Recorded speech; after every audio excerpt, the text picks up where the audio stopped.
धर्म एक अनंत की यात्रा कराने वाला पथ है। उसकी संपूर्ण और पूर्ण रूप से अगर व्याख्या करना भी कोई चाहे तो करे कैसे, क्योंकि कहीं ना कहीं व्याख्या अंत वाली होगी और कहीं ना कहीं व्याख्या वो अपूर्ण होगी।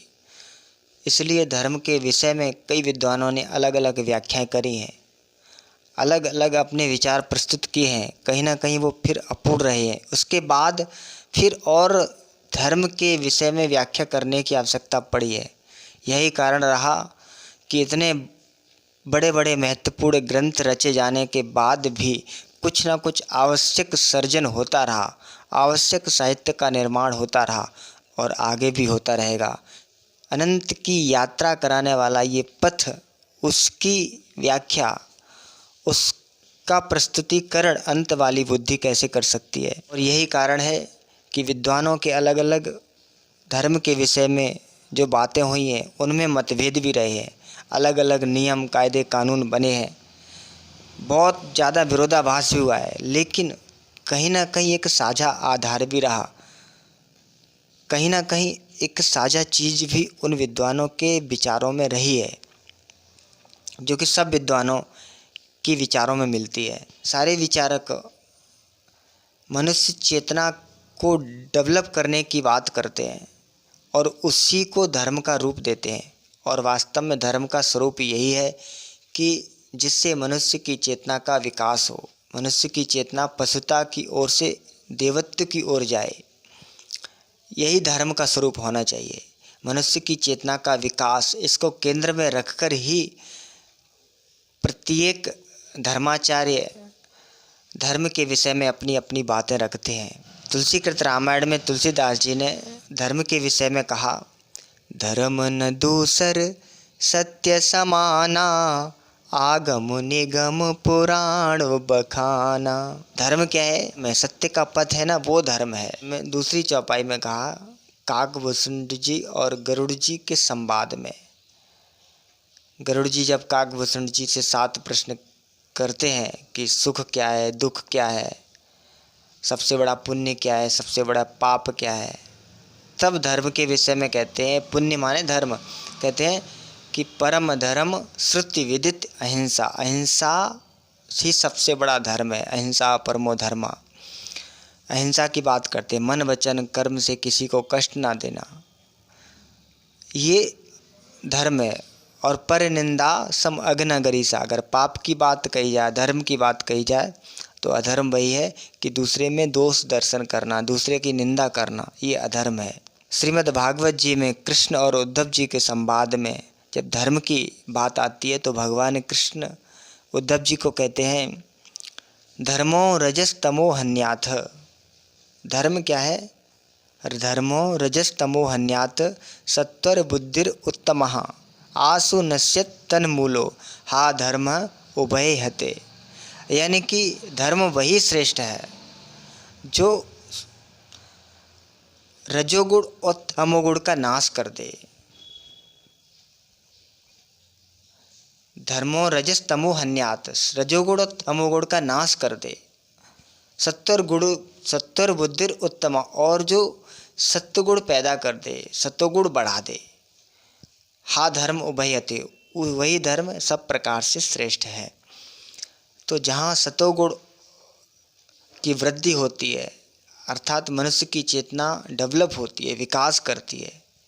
सत्वगुण के लक्षण बताएं अभी हम, सत्व संशुद्धि, ज्ञान योग व्यवस्थिति, दानम दमश्च यज्ञस्य स्वाध्याय तप अर्जुना। ये देवी संपदा के जो लक्षण हैं वो सत्वगुण के अंदर आते हैं। जब मनुष्य के अंदर धैर्य, क्षमा, संतोष, प्रेम, सेवा, जब इस प्रकार के देवी संपदा, प्रसन्नता, जब इस प्रकार के देवी संपदा के लक्षण खिलने लग जाएं, तब समझना चाहिए मनुष्य सत्वगुण से संपन्न हुआ है। उसके विपरीत रजोगुण तमोगुण का नाश होने लगे, जो चिंता, भय, दुख, तनाव, ईर्ष्या, क्रोध, इस प्रकार के दुर्गुणों से युक्त हो, वही रजोगुण तमोगुण जानना चाहिए, ऐसा स्वभाव। तो वही धर्म सबसे श्रेष्ठ है। जो अब भगवान कृष्ण की बात यहाँ पर मुख्य रूप से हम सबको याद रखनी चाहिए कि वही धर्म सबसे श्रेष्ठ है जो हमारी चेतना को ऊपर उठा दे, जो हमारी चेतना भय में, क्रोध में, हिंसा में जो उलझ रही थी, उससे उठा कर के हमारे अंदर दैवी संपदा प्रकट कर दे, देवत्व प्रकट कर दे, वही धर्म सबसे श्रेष्ठ है। सत्गुण प्रकट कर दे, वही धर्म सबसे श्रेष्ठ है। इस प्रकार कई विद्वानों के अलग अलग मत हैं, लेकिन सबके मत, सबके विचार एक ही ओर इशारा करते हैं कि मनुष्य की चेतना ऊपर को उठे, पशुता की ओर न जा कर के देवत्व की ओर उठे, वही धर्म सबसे श्रेष्ठ मानना चाहिए।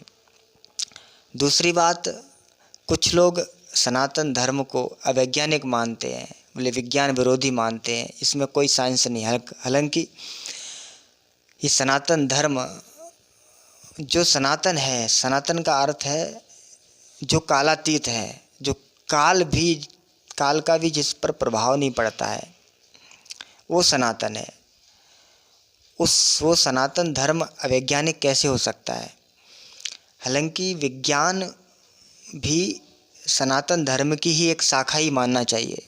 धर्म की अगर बात करें तो धर्म की दो शाखा है, एक शाखा विज्ञान की मान सकते हैं और दूसरी शाखा धर्म की जो अध्यात्म है।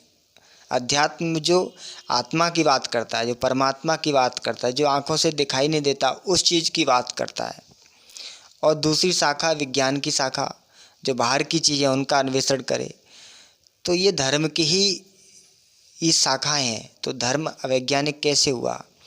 और अगर धर्म में अवैज्ञानिक और अव्यवहारिक बातें या प्रथाएं या परंपराएं कुछ चलती दिखाई पड़ती हैं, तो वास्तव में वो धर्म है ही नहीं। वो धर्म के नाम पर अधर्म है, वो धर्म के नाम पर कूड़ा करकट ही है। जैसे एक बगीचा बड़ा सुंदर है, लेकिन अगर उसकी काट छाँट उसको व्यवस्थित करके ना रखा जाए, तो उसमें अनर्गल घास या पौधे, जंगली झाड़ वगैरह उगाते हैं, तो वो जंगली झाड़ या घास कूड़ा अगर उग आया है, तो वो कोई बगीचे का स्वरूप तो नहीं हो सकता है। मित्रों, आपको ये वीडियो अच्छी लगी होगी। अच्छी लगे तो लाइक करना। मिलते हैं अगले वीडियो में एक नई चर्चा के साथ। तब तक के लिए अपना ख्याल रखें। जय श्री राम।